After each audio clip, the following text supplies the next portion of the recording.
Paltrocast. Thank you for taking the time. Aside from doing press where you answer the same questions over and over and over again, good day for you so far? I'm having a wonderful day.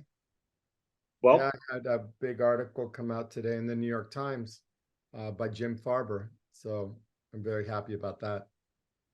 isn't it a miracle how long Jim Farber has lasted as like a top music writer? I say that because he actually knows what he's talking about. Don't they kind of ditch you after a certain number of years when you have all the artist relationships and you have to start your own blog? I don't know.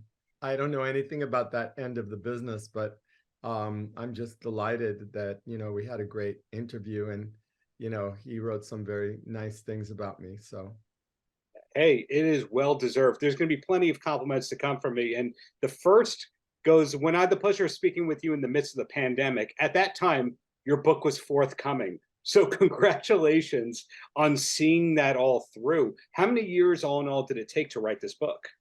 well, I started with my collaborator, David Ritz, about 7 years ago.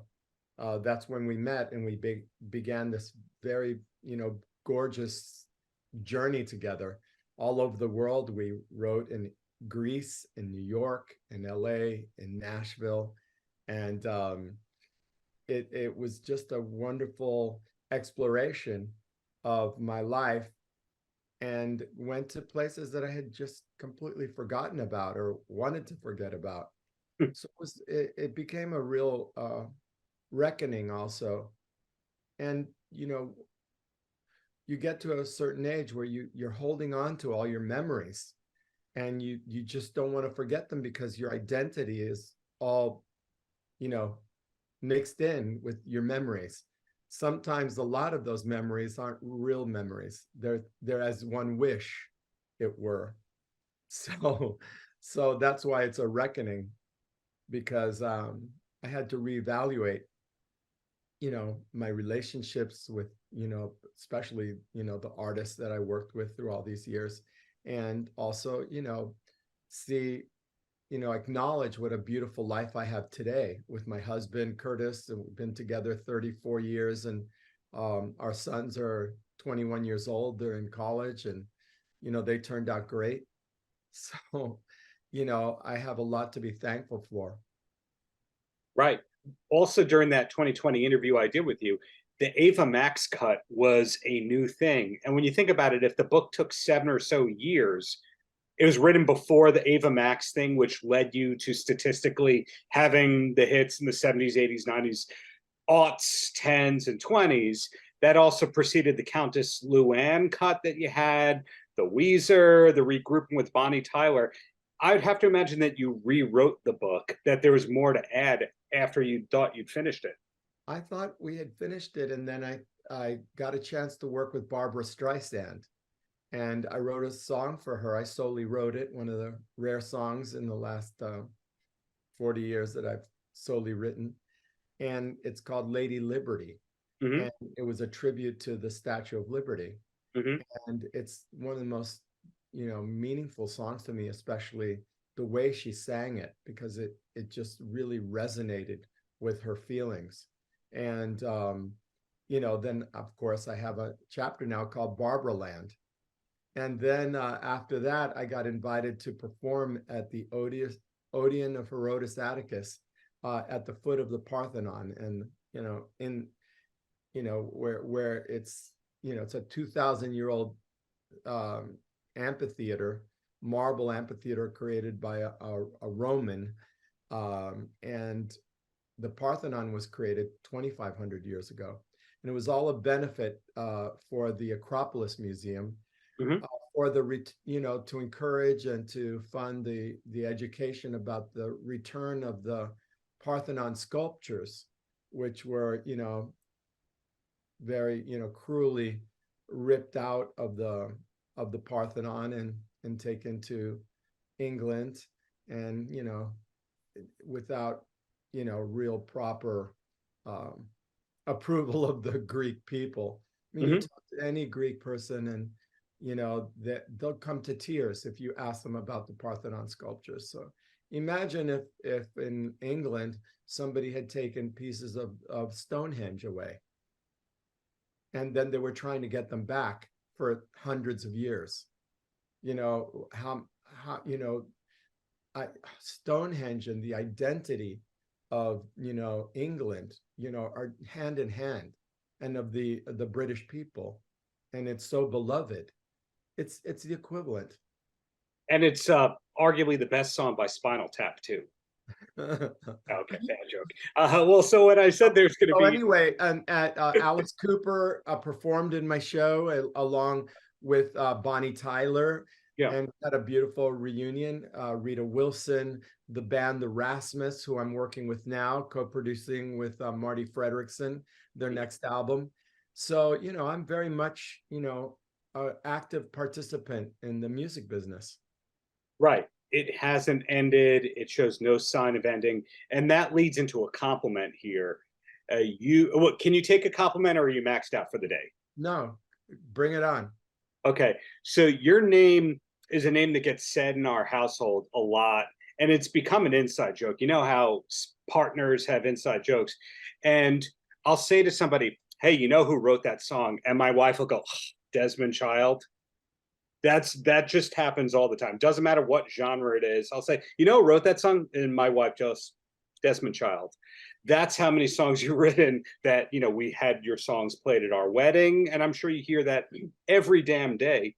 But I think it's remarkable when you go down your discography, how many of the artists you worked with on multiple albums. Because as a person who's worked around publishing and management, I know that usually it's just one album, you work with the outside collaborator, and then you're done.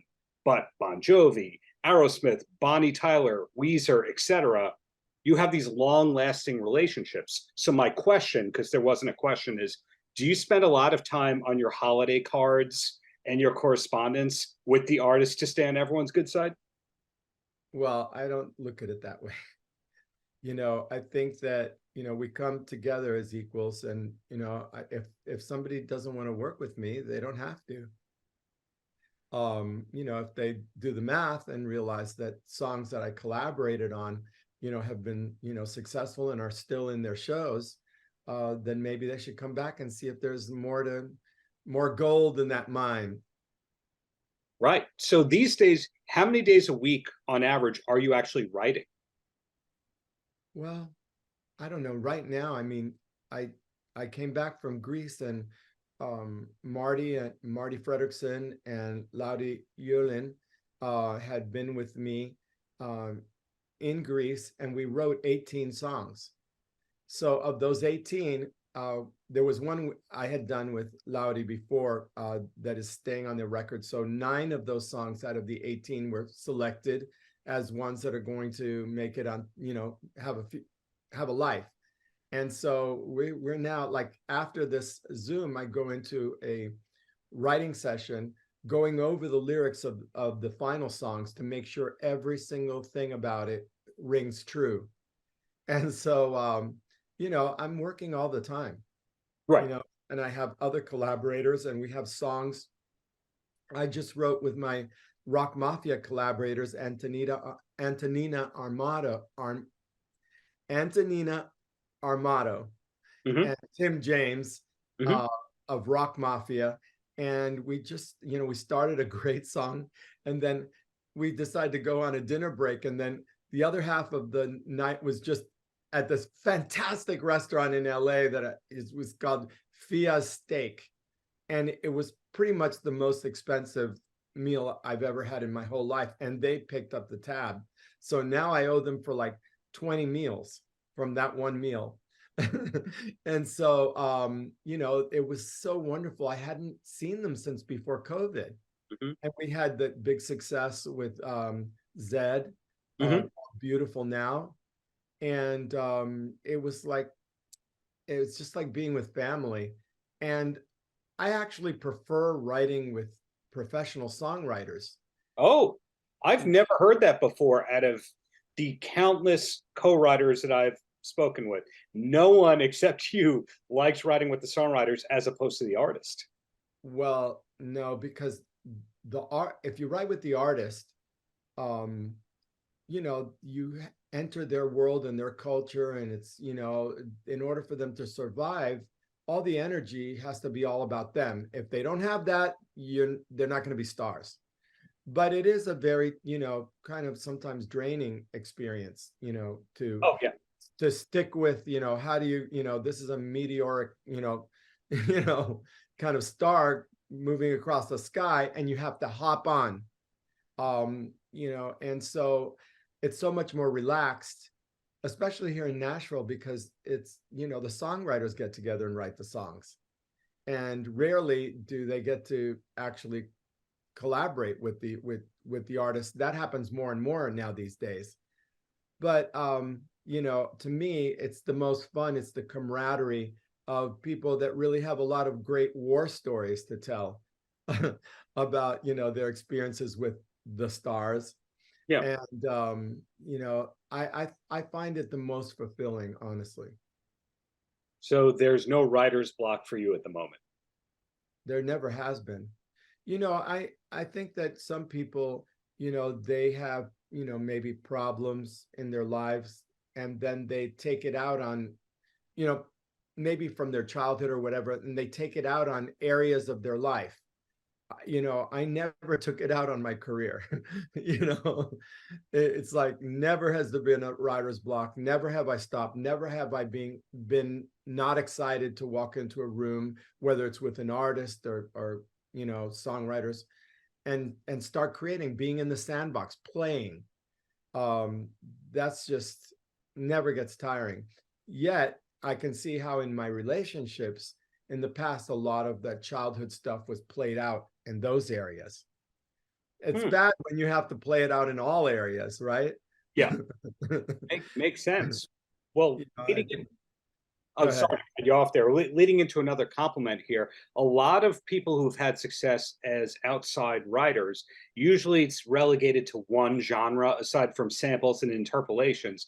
And I'm speaking to somebody who could write with Marcus King and Weezer and Meatloaf, etc.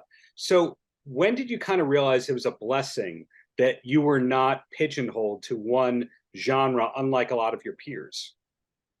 Well, the turning point was when my group, Desmond Child and Rouge, broke up, because we were really set to do some great things, and we were on the precipice of flying really into, merging dance beats with rock guitars and telling cool stories, which later came to be, with Prince and Madonna and Michael Jackson. But in the 70s, when we were doing it, it was still, people couldn't put their name on the kind of style that we were doing. So, from that point on, all because of Paul Stanley, who invited me to write with him. And we had that huge global success that to this day is one of the biggest Kiss songs in their repertoire. Played at our wedding, yes. I Was Made for Loving You. Yeah. And so from that moment on, then other bands started coming in. I just became a studio rat, going from session to session, producing records and all this kind of stuff. And I enjoyed it because, I grew up poor and the money was coming in. So I didn't want to let go of that while I was still being creative. So had I been an artist, I probably would have wanted to just stick with the one style, that I got. That's what all the artists do. They just stick with the thing that they think the fans want. So they, if they try to deviate, it's not successful. It doesn't go anywhere. So they just try to improve and try to evolve within the narrow lane. But I don't have to do that. Plus, I concentrate on the story. So to me, style is secondary. My mentor, Bob Crew, the late, wonderful Jersey Boys, etc. Yeah. Yes. I worked with him for a few years early on in my career, and he really taught me the art of songwriting. And, when you have something to, he said, never, do you open your mouth to speak if you have nothing to say? It's like, no, then why should you open your mouth to sing if you have nothing to say? So, because before I used to improvise, just mumbling and, kind of improvising, hoping something I mumbled sounded like a word that then I could build on a story around just something that fell out of my mouth. his way was we couldn't even write one note until we knew the title of the song, what the song was about, and knew what it took, story-wise, to pay off that chorus. Once I started writing with that perspective, then I started having hit after hit after hit. So, it's like he always used to say, the lyrics are the script. Then you make the movie. So a script can be there for 10 years before somebody decides to put in, $100 million to make it into a film. And the last thing that goes on to the film is the score and the music and the sound effects. So, why is it that we go backwards? We do the music all first and then hope that there's a story between the chords. I mean, it's just not there. And so many the disservice of using drum loops and all of that kind of stuff is that they don't change beyond the 2 or 3 chords that the loop is playing, and they don't change tempo. They don't adapt to what is being said in the session, tempo wise or feeling wise. I mean, you have to get somebody to reprogram the loop and change it. I mean, it's impossible. But if you can plunk your way on a piano or a guitar, you can change chords, you can change feel, you can score what you're saying in so many different ways. So to me, it's all about story. Right. Hence, no writer's block. Hence no writer's block, because there's always a story happening. And also because it's always now. And so there's always a piece of now in every note that you write. So one of the great things about now is timeless.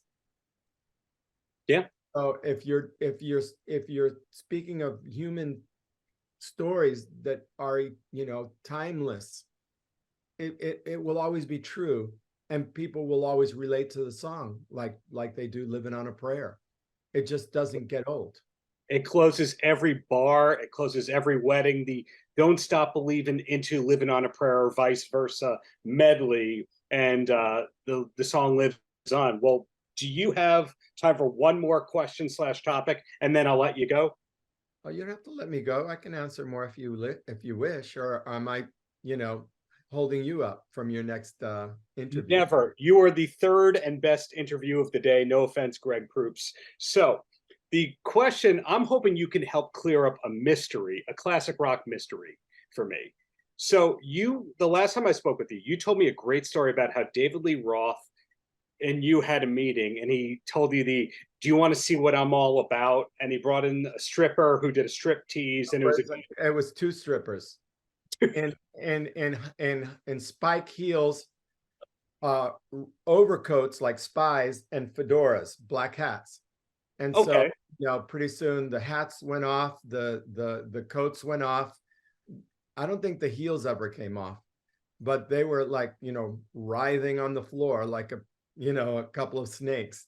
And it was like, what? That's Dave. So that totally does not jibe with a couple of years later in his book, when he's talking about how he was like bad mouthing Van Halen, saying, "How dare you guys want to write with Desmond Child?" Because it seemed like Eddie and the band wanted to write with you. So, well, yeah, that happened after our meeting, and he never called me back. And so fine, whatever.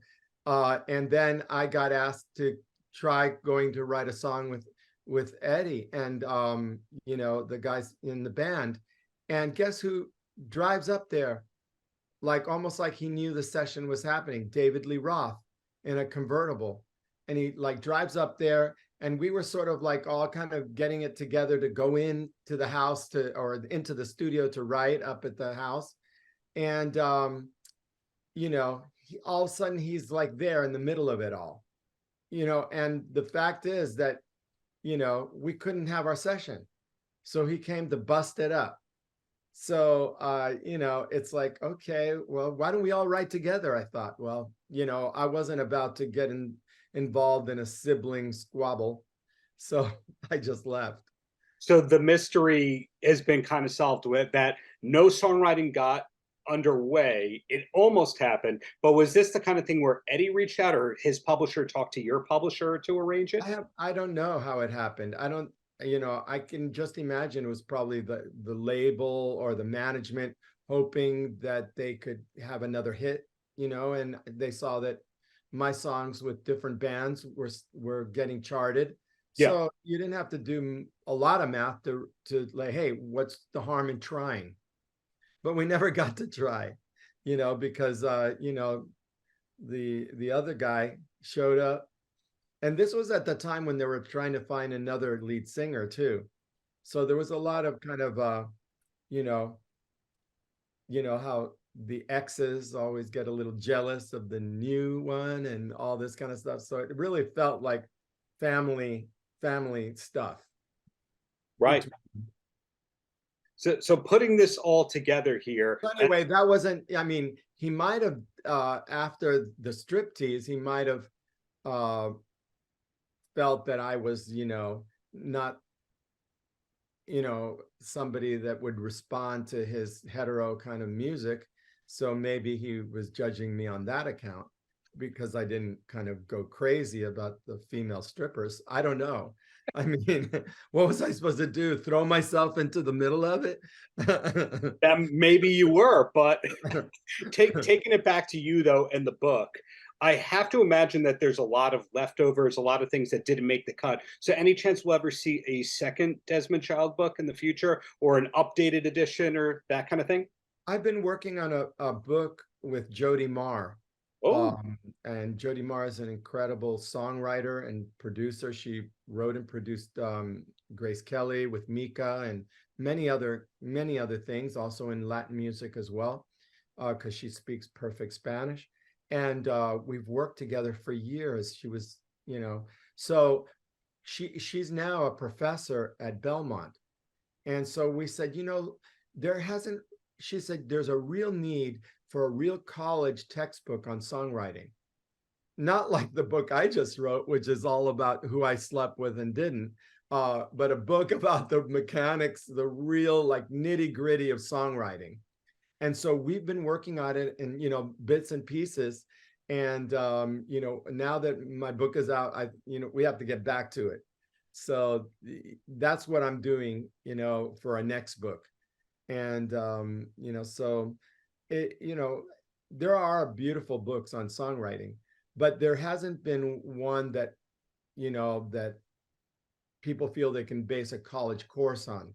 So we're writing it in that way. right. Well, to recap and put a bow on it before I let you go, the hits keep coming into the 2020s. Yeah. This book is new and great. There might be another book with the exact opposite approach to it. No writer's block, and just keep checking the social media, and that's how you'll know what Desmond Child wants you to know. Yeah, all I need to do is live, and it'll all be fine, And I'm getting ready to turn 70 years old, so that's when you start thinking about is what I'm doing right now this second worth it? And I would say a lot of the recent projects are worth it. So no, I was talking to you right here this moment. It's worth it. You're too kind, but thank you for the decades upon decades of great songs, and looking forward to whatever's to come in the future, Desmond. Thank you. I encourage folks to go on Amazon or Barnes & Noble and look for my book, Livin On A Prayer, Big Songs, Big Life. And I'll send you a copy of my book about David Lee Roth coming out in January for you to be angry about. But thank you for your time. Why should I be angry? I don't care. Hey, any publicity is good publicity, good or bad. Paltrocast. The first thing I want to know, besides how are you, is do I call you Sabrina, Chef Sabrina, Chef Coombs? How do you like to be called? You can call me Sabrina or Chef Sabrina. I answer to both, I guess. And I'm great. How about yourself? Nonstop, but pretty damn good here. Long Island has some weird weather right now. How's the weather down there in Atlanta? Funky, to say the least. It's really all over the place. Funky. Well, it's a pleasure to connect. you have a lot going on, and I mean that in a good way. Sometimes you say to people, you have a lot going on, but in your case, how long did you have to keep it a secret that you were going to be involved with Bitzels? Um, it was probably about 3 to 4 months where I was really kind of hush hush. Only because, there's still permits being finalized and logos still being done. That's pretty important to have. So by the time I was able to announce it, it was kind of perfect planning because we also had the news dropping with it as well. So it was like, ta-da! Exactly. I didn't And fall off the face of the earth. well, did you know from the get-go about the Willy Wonka type experience that was being offered, that was a part of the grand plan? Or did you just come on board for, hey, these are quality people, I'm a chocolatier, this is what I'm going to do? Honestly, a little bit of both. Ray, our owner and founder, he kind of found me, and we got to talking, and we talked, and then we talked some more. And he's such a great guy, and our characters really kind of go together well. And then to hear everything else was just added bonuses, really. So it's like, okay, these are great people, great company, but then we're gonna have this incredible experience that no one's seen before. And that's where I was like, yes, where do I sign? Well, it's another great credit for you. You were with Nobu Atlanta. Not that I need to tell you what your credits were, but I had the pleasure of going to Nobu, I think in Tokyo once, New York once, Los Angeles once. Did you go to all the Nobus so that you can go, this is how Atlanta's different? In other words, have you been to every Nobu ever because you wanted to get the menu right? I wish. I've been to a few, but the great thing about Nobu is they're very they talk a lot with each other, so they try to keep the same thing going at every restaurant, so the standards never drop, which is a big thing for me, and very high standards. Yeah. Coming from Four Seasons as well, that's just, we always just kind of kept the bar here, and either you went higher, there was no going underneath. So that's why I was there and opened it up here in Atlanta. Right. When another one of those credits, just a finalist on a Food Network show. When you were doing that, did you know that it was going to change your life and your career by submitting that audition tape? No, and there's even a funnier story about that. Is the producer kind of slid in my DMs and my LinkedIn, and I, was like, this isn't real, and kind of blew it off for a little bit. And then she did it again, and I was like, the worst thing I could do is waste a little bit of my time talking to somebody. And it turns out I didn't waste any of my time. And it truly was a really great experience, and I built such a great community as well. I still talk to all of the bakers from that show, which is really awesome because pastry chefs are dwindling. So Yeah. it honestly, I'm glad that I bit the bullet and just went for it. Definitely nerve-wracking, but definitely changed some things on the trajectory of my career. That might be the first positive slid into my DM story that I've heard in a long time. Yeah, it was a good one. Paltrocast. Hey, yo, check 1, 2. This is Flavor Flav, and I don't disappear fast. Because right now, you are watching the Paltrocast. Paltrocast.